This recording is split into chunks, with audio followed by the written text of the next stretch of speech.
Welcome to BuySpares. In this video we will show you how to replace the shock absorber on a Kenwood washing machine. Before fitting any electrical equipment, you must ensure that the appliance is first disconnected from the mains.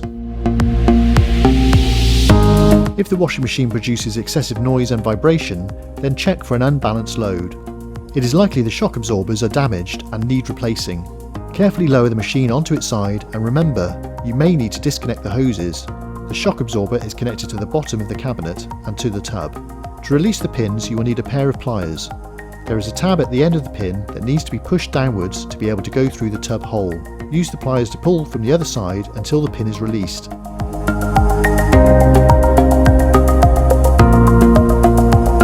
Repeat the process on the other end.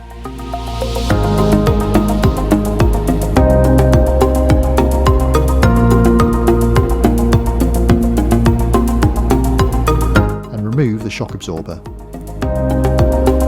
Put the new shock absorber into position inside the cabinet before refitting the pin.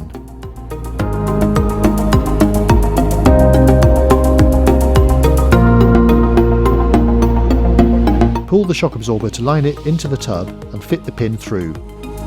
Make sure the pin has gone all the way through and you can see the tab, otherwise it will come out during a wash. Lift the machine back up. And there we have it.